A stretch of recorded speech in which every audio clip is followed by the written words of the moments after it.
جورج اورویل، سرای چهارپایان، مالخانه. از انگلیسی ترجمه عثمان علی لطیفی.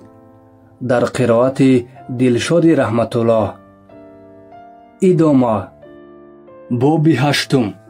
چند روز بعد از آن که روز قتل و خونریزی تا اندازه فراموش شد، بعضی حیوانها پرینسیپ ششم را به خاطر آوردند و یا حداقل درباره آن فکر کردند که چنین فرموده شده بود: دیگر هیچ حیوان دیگر را نمی‌کشد. گرچند از ترس خوک‌ها و سگ‌ها کسی در این باره چیزی گفته نمی‌توانست، اما احساس می‌شد که قتل و کشتارهای صادر شده به این موافقت نمی‌کنند. کلوور از بنجامین خواهش کرد که پرینسیپ ششم را برای او بخواند، اما بنجامین چون عادت گفت که او بر این گونه کارها دخالت نمی‌کند. بعداً کلوور موریل را برای خواندن آن دعوت کرد. موریل برای او پرینسیپ ششم را خواند: هیچ یک حیوان دیگری را به سبب کشته نمی‌تواند. تعجب آورش آن بود که دو کلمه آخرین پرینسیپ را یگان حیوان در خاطر نداشت. در اصل به نظر چنین می‌رسید که ماهیت اساسی پرینسیپ ویران نشده بود، زیرا معلوم گردید که برای نیست کردن جاسوسان مخفی بر فک کلوله همه اساس وجود دارد. در دوام آن سال حیوانات نظر به سال گذشته باز هم سخت‌تر مهنت کردند. از نو ساختن نیروگاه برقی بادی که دیوارهایش نظر به پیشتره 2 برابر غوض‌تر بود و تا مهلت معین گردیده ساختمان آن باید به آخر رسانیده میشد و در برابر این منتظم کار کردن در زمین‌های سرای چهارپایان این یک زحمت سخت و سنگین بود. حتی حالت‌های بودند که به نظر حیوان‌ها چنین می‌رسید که آنها نسبتاً به زمان‌های جونز ساعت‌های زیادتر کار می‌کنند و غذاهای کمتر می‌خورند. یکی از روزهای یکشنبه وینگوسی کاغذ درازی را در پله‌های انگشتش نگاه داشته به حیوان‌ها رقم‌های را خوانده داد که گویا استحصال هر یک نمود محصولات 200%، 300% و یا حتی 500% نسبت به سالهای گذشته زیاد شده است. حیوان‌ها یگان دلیل برای باور نکردن نداشتند. به خصوص آنها دیگر به طور روشن در خاطرشان نبود که پیش از شورش چگونه شرایط داشتند. با وجود این بعضی روزها آنها حس می‌کردند که به نزدیک آنها کمتر کار می‌کنند و بیشتر غذا می‌خورند. تمام سفارش‌ها حالا توسط وینگوسی یا یکی از خوک‌های دیگر داده می‌شدند. خود ناپلیون باشد در 2 هفته 1 مرتبه به نزد حیوان‌ها می‌برآمد. اکنون او نه تنها در احاطه سگ‌های محافظش بلکه با یک خروس سیاهی که پیش او می‌رفت و همچون یک کرنای زده پیش از سخنرانی ناپلیون صدای بلند می‌برآورد پیدا می‌شد. حتی گفته می‌شد که در خانه‌های استقامتی سرای چهارپایان ناپلیون در حجره‌های علاهیده زندگی می‌کند. اکنون او همیشه در حضور 2 سگ که آنها در برش می‌نشستند تنها خوراک خورده از ظرف‌های شرکت کراون دربی که در جوان شیشگین مهمانخانه نگهداری می‌شدند استفاده می‌برد. این چنین با تنتنه اعلان کرده شد که علاوه بر روزهای 2 جشن در روز تولد ناپلیون هم از یراق تیر پرانده شود. حالا دیگر هیچگاه او را با اسم تنها ناپلیون نام نمی‌گرفتند. او را همیشه به طور رسمی داهی ما رفیق ناپلیون مراجعت می‌کردند و خوک‌ها برای وی اختراع کردن هر گونه عنوان از قبیل پدر تمام حیوانات، دهشت آدمیت، محافظ عاقل‌ها، دوست غازها و غیره را دوست می‌داشتند. وینگوسی در برآمدهای خود با اشک‌های ریزان درباره خردمندی ناپلیون، نیکی و محبت عمیق او نسبت به همه نمود حیوانات، علل خصوص حیوان‌های بدبخت که هنوز هم در دیگر فرمه‌ها زیر اسارت و جهالت و غلامی زندگی می‌کردند سخن می‌کرد. تعریف و توصیف ناپلیون برای هر یک موفقیت به دست آمده و هر یک کامیابی عادت شده بود.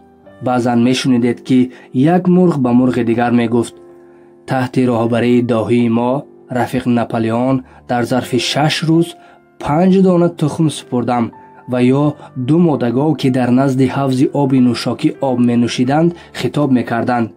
با شرافت راهبری رفیق ناپلیون این آب چقدر بامزه شده است.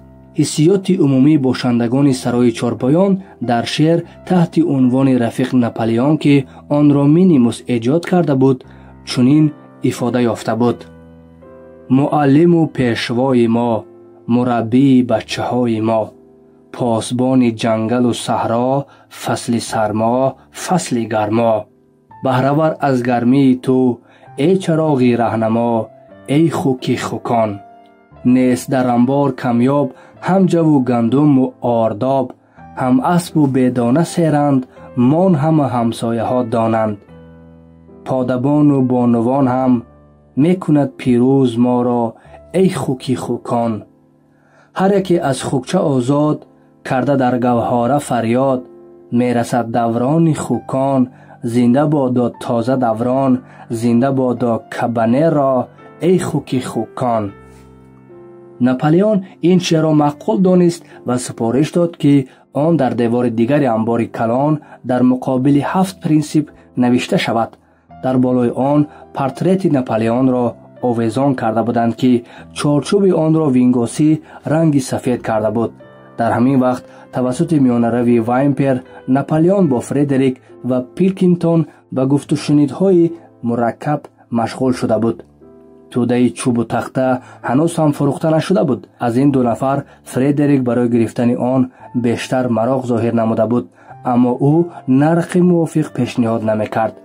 در همان زمانها آوازه های پخش شده بودند که فردریک و کارگرانش قصد حمله کردن به سرای چارپایان و خراب کردن نیروگاه برقی باده را دارند که ساختمان آن در دل او رشک و حسود را به وجود آورده بود.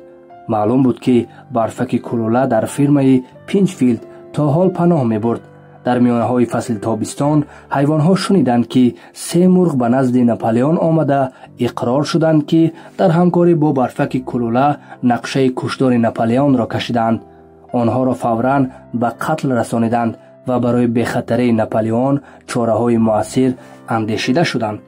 4 سگ شبانه هر یکی در پیش هر یک پایه کتی خواب ایستاده بستر او را پاسبانی میکردند و یک خوک جوان با نام پینکی برای چشیدن تمام غذای او که مبادا زهرآلود نباشد وظیفه‌دار کرده شد.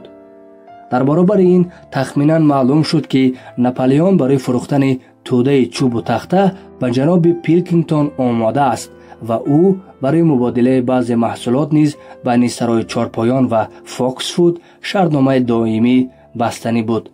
مناسبت بین ناپلیون و پیلکینگتون گرچنده که آنها فقط توسط وایمپر صورت نگرفتند، حالا قریب که دوستانه بود. حیوانات به پیلکینگتون بنابر آدم بودنش باوری نداشتند، اما او را از فردریک که از او هم میترسیدند و هم به وی نفرت داشتند خیلی افضلتر میدانستند. با فرارسی فصل تابستان کار ساختمان نیروگاه برقی بادی به انجام می رسید و آوازه ها درباره حمله خائنانه که در پیش ایستاده بود بیشتر و بیشتر پهن می شدند. گفته می شد که فردریک قصد دارد به مقابل آنها 20 نفر سلاحدار را فرستد. او الکی به دادستان ها و ملیسه ها رشوه داده بود تا اینکه اگر سرای چارپایان را از خود کند به او چیزی نگویند. گذشته از این از فرمای پینچفیلد درباره بیرحمی که فردریک در حق حیوانات خود میکرد خبرها پهن میشدند. او یکی از اسبان پی را تازیانه زده کشت، گاوهایش را گرسنه نگاه می داشت، سگ را به آتش تنور پرتافته سوزاند. برای خوشحالی خود شامگاهان به پنجه های خرسها پاره های تیغ را بسته آنها را با هم جنگ می انداخت. از خشم خون حیوان ها هنگام شنیدن این سخن ها به جوش می آمد و بعضا آنها طلب می کردند که با آنها اجازه داده شود تا اینکه به فرمای پینچفیلد به آدم ها حمله کرده حیوان ها را از آنجا آزاد کنند.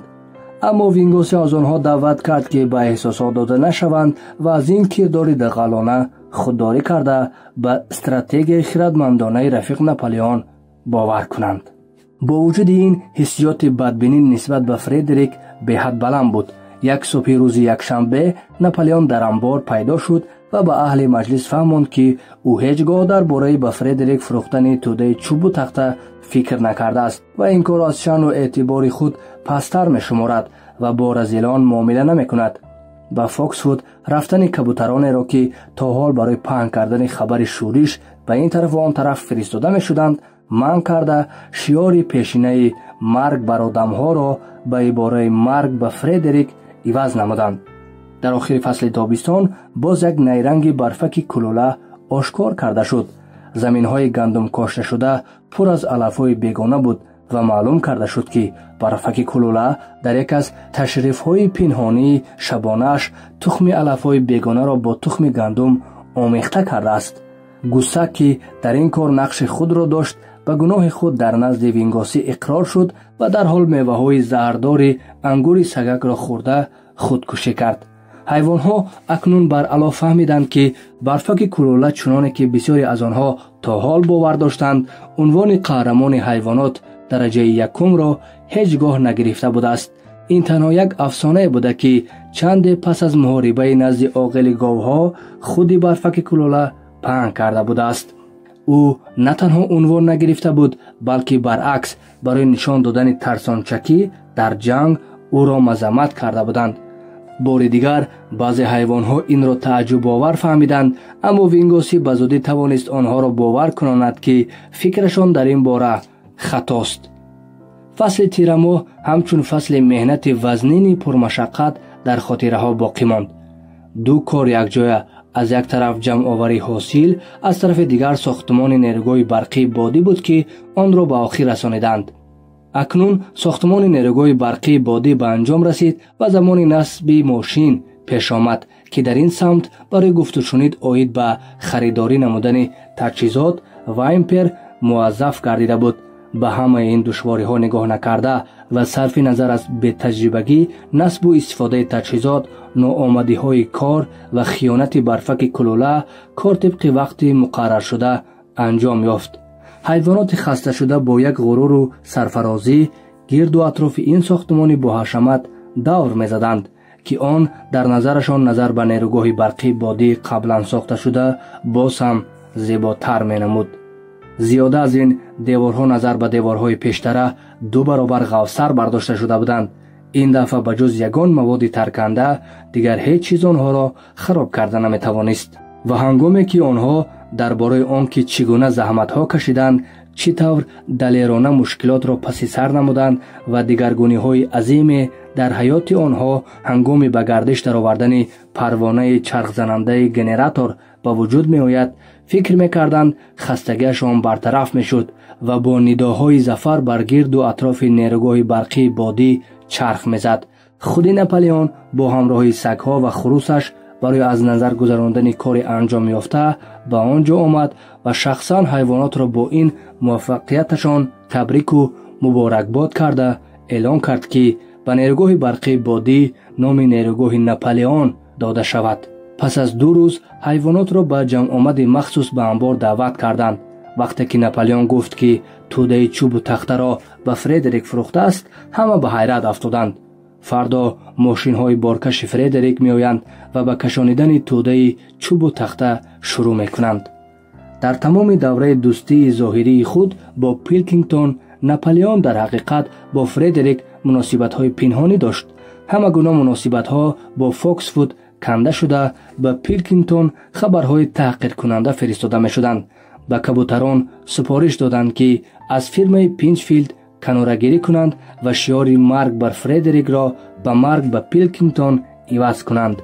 بعدتر ناپلئون حیوانات را باور کنند که آوازها درباره حمله در پیش ایستاده به سرای چارپایان کاملا دروغ است و افسانه ها راجع به بیرحمی فردریک نسبت به حیوانات خود مبالغه می باشند.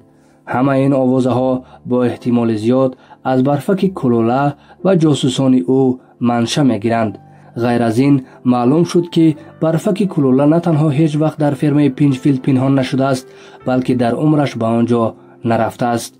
طوری که می گفتند وی با عیش و عشرت در فوکسفود زندگی می کند، اما در اصل باشد او در دوام سالهای دراز از پیلکینگتون نفقه می گرفته است. خوک‌ها از مکر ناپلئون به وجه آمده بودند. ناپلئون دوستی را با پیلکینگتون نشان داده فردریک را مجبور ساخت که نرخ توده چوب و تخته را به 12 فونت بلند بردارد. تفکر و خرد بی اندازه ناپلئون، گفت وینگاسی، در آن است که وی به کسی حتی به فردریک باور نمی کند. فردریک می خواست توده چوب و تخته را با چیزی به مانند چک پرداخت کند، اما این کاغذ است که در آن وعده پرداخت نوشته شده است. اما ناپلئون از او دیده خیلی داناتر است. وی پرداخت را با پول حقیقی 5 فوته طلب کرد که باید پیش از بردن توده چوب و تخته سپاریده شود. فردریک الکی مبلغ را پرداخت کرد.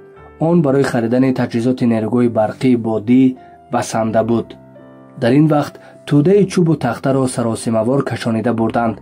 وقتی که کارها به اتمام رسیدند، بار دیگر همه حیوانات را در انبار برای برگزار نمودن مجلس مخصوص جهت تفتیش مبلغ‌های فردریک برگزار کردند.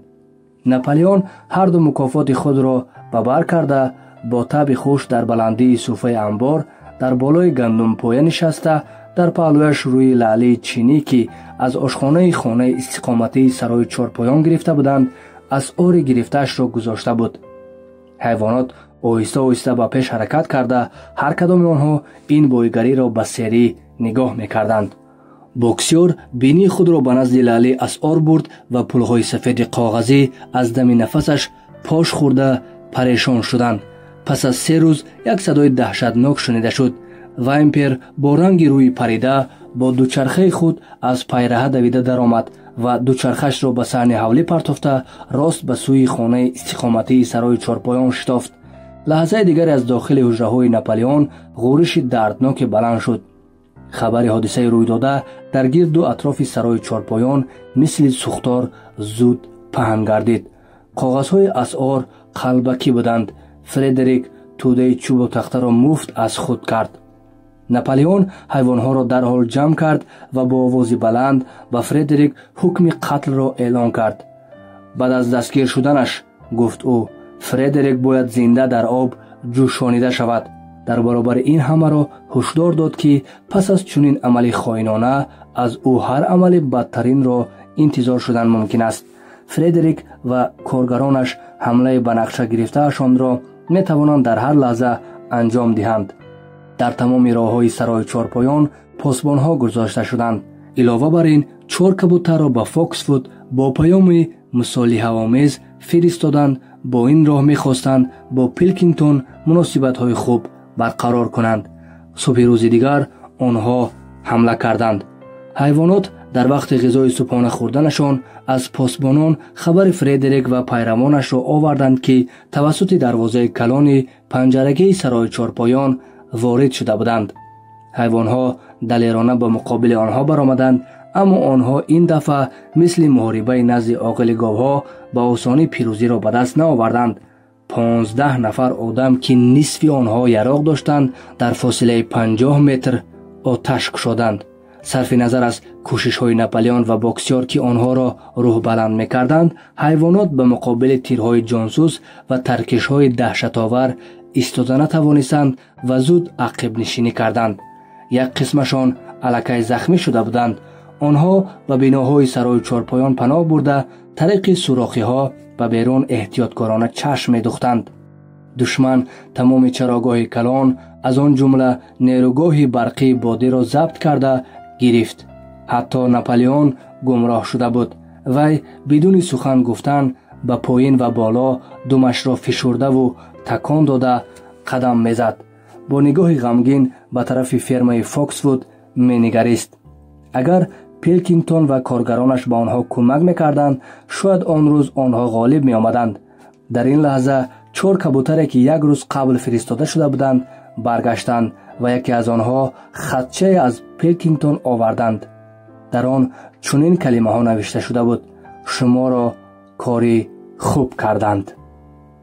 در این زمان فردریک و کارگرانش در نزد نیروگاه برقی بادی ایستاده بودند. حیوانات با آنها با هراس نگریسته غوغا میکردند.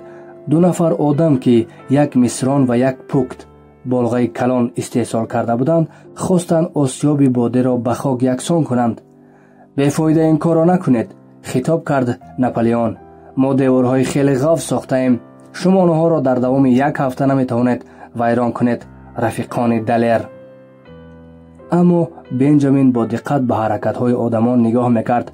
2 نفر با پتک و مصران در نزدیکی پایدیوارهای نیروگاه برقی بادی سوراخی می‌کوفتند. بنجامین خیلی آهسته و مایوسانه سر درازش را جنباند. من چنین فکر داشتم، گفت او. آیا نمی‌بینید که آنها چیکار کرده ایستادند؟ بعد لحظه آنها ماده ترکنده را به آن سوراخ ریختند. حیوانها با هراس انتظار شدند. حالا از پناهگاه خود برآمدن خطرناکتر بود. بعد چند لحظه آدمان از نزد نیروگاه برقی بادی به هر طرف دویدند و صدای ترکش بلند شد. کبوترها به هوا چرخ زنان پریدند و همه حیوانها به جز ناپلیون خود را به شکم پرتافته روی خود را پنهان کردند. وقتی که دوباره از جای برخاستند دیدند که از بالای نیروگاه برقی بادی دودی سیاه می‌برآمد. شمال دود را آهسته آهسته از آنجا دور می‌کرد. نیروگاه برقی بادی تماما خراب شده از بین رفته بود. این منظره مدهش جسارت حیوانات را بلند کرد. ترس و هراس و ناامیدی که لحظه قبل حیوانات احساس می‌کردند اکنون به خشم و غضب آنها علیه این عمل زشت و نفرت انگیز مبدل گردید. داد و فریاد برای گرفتن انتقام بلند شد و آنها دیگر منتظر فرمان نشده تن به تن یک بار به سوی دشمن هجوم کردند. این دفعه حیوانات به تیرزنی‌های بی‌رحمانه آدمان که مثل ژاله به سر آنها می‌بارید اهمیت ندادند. این زد و خورد سخت و خونین بود. آدمان گشته و برگشته تیر می‌پراندند و هنگامی که حیوانها به آنها نزدیک می‌شدند با کلتک‌ها و موزه‌های وزنین خود آنها را می‌زدند. 1 گاو، 3 گوسفند و 2 غاز در میدان جنگ دلیرانه مردند و قریب همه حیوانات دیگر زخمی گردیدند. حتی به نوک دوم ناپلیون که از قفا عملیات را راهبری می‌کرد تیر رسیده بود. اما آدمان نیز بی‌ضرر نماندند. سر 3 نفر آنها را ضربه سم پای باکسور کفانیده شکم دیگری را شاخ گاو دررانده بود. جسی و بلوبل باشند شیم دیگری را در تنش پاره پاره کرده بودند. با فرمان ناپلیون 9 سگ محافظش از طریق کنار پرچین سبز راه گردش را طی کرده ناگهان عکاس زنان از پشت آدمان برآمدند که از این همه آنها را واهمه فرا گرفت. آدمان حس کردند که خطری در احاطه ماندن آنها را تهدید میکند. فردریک به آدمان خود فریاد زد که فعلا تارمار نگردیدند، عقب نشینی کنند و لحظه دیگر دشمن ترسانچک روی به گریز نهادند. حیوانات آنها را تا پایان صحرا تعقیب کرده تا گذشتن توسط پرچین سبز چند ضربه دیگر به آنها زدند. حیوانات خسته و غرق خون گشته باشند هم غالب آمدند. آنها آهسته آهسته لنگیده به سوی سرای چارپایان آمدند. بسیاری ها از دیدن رفیقان خود که مرده بالای علف غلطیده بودند اشک می‌ریختند و آنها در آن جایی که یک زمان نیروگاه برقی بادی قامت افروخته بود خاموش و غمگینانه راست ایستاده بودند. بله، از آن نیروگاه برقی بادی آثار نمانده، قریب همه مهنتشان برباد رفته بود. حتی ته کرسی بینای نیروگاه برقی بادی قسماً خراب شده بود.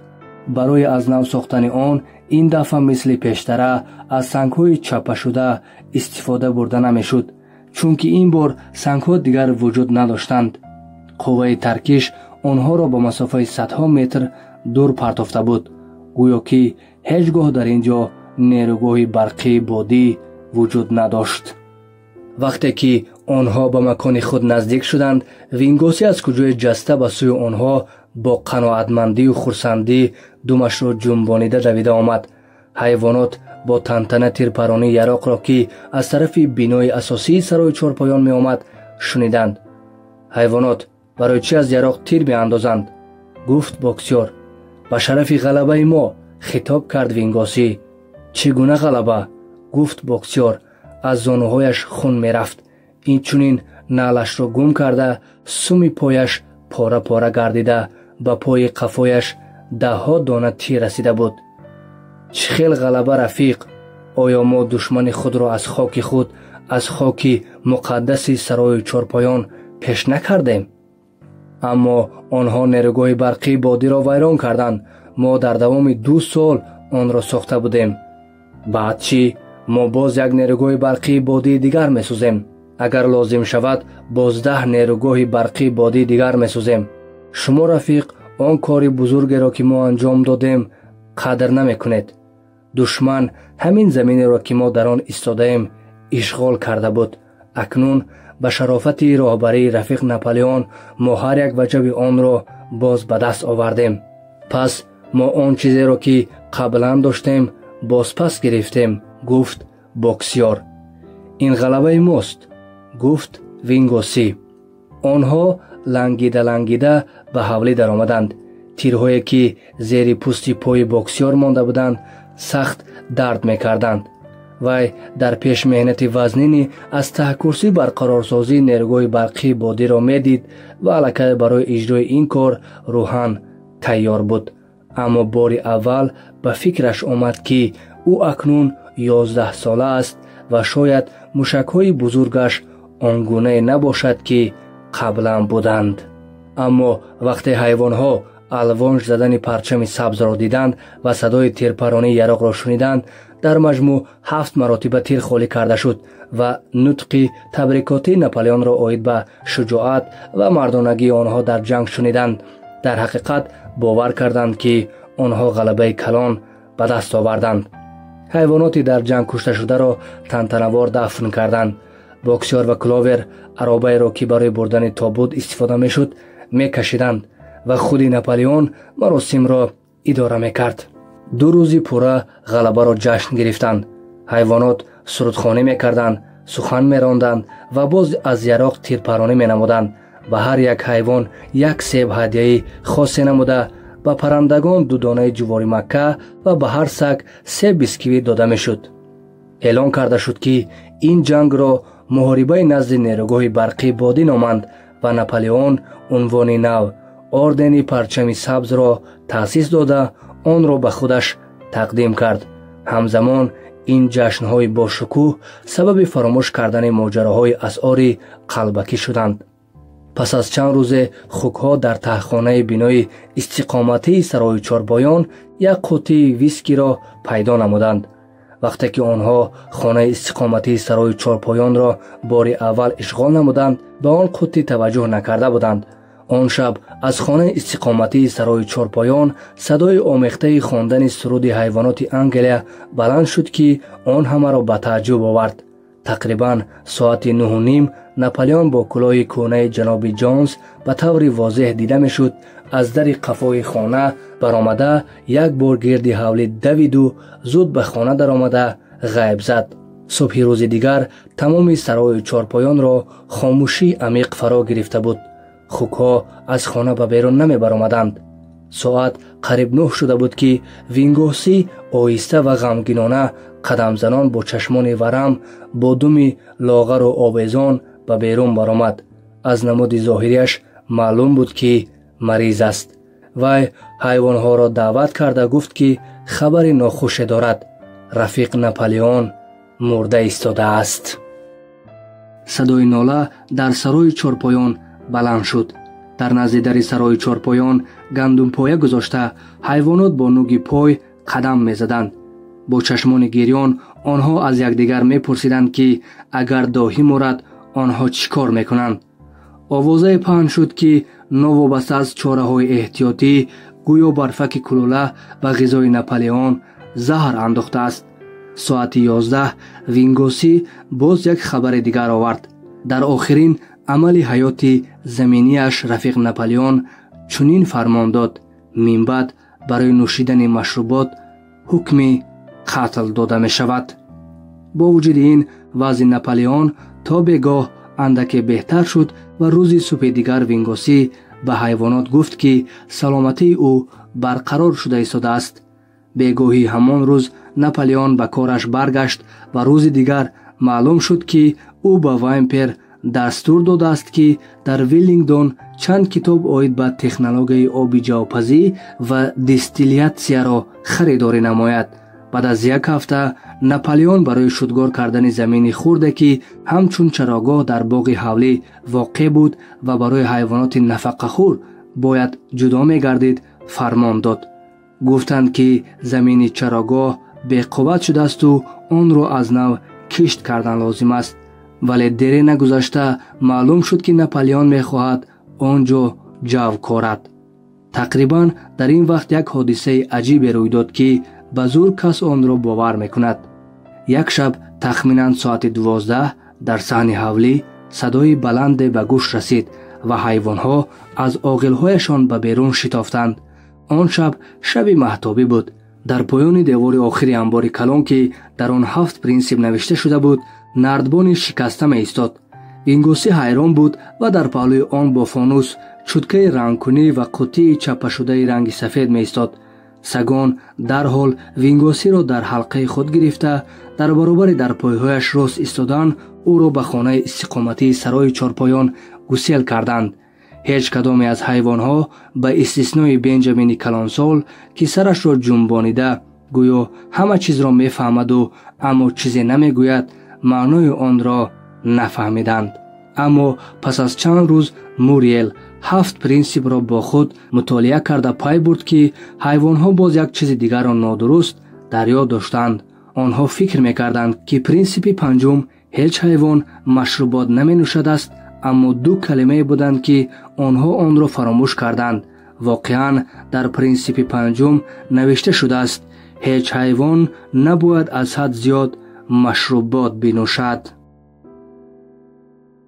шунавандаҳои азиз, идомаи қиссаро дар нашри дигар хоҳед шунид.